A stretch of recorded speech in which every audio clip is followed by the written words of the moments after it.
Hello and welcome to this video. Today I'm going to be showing how to enumerate in Python. This is a way of giving all the items in a list a number. So today I'm going to be showing two methods of enumerating. For both these methods I'm going to be enumerating the list called sports list. These are all the items in the list. So for method 1 we do a name of a list followed by equals list open bracket enumerate open brackets, sports list.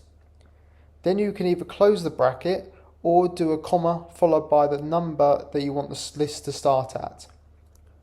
So now when you print, it will show you a list inside of a list, and the items are now split up into their own lists with a number as the first attribute and the name of the sport as the second.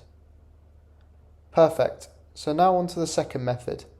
This time we will use a for loop that takes the values as variables I and j.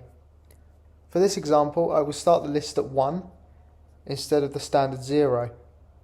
So now when you print it, each time it loops it will print out the number with the value next to it.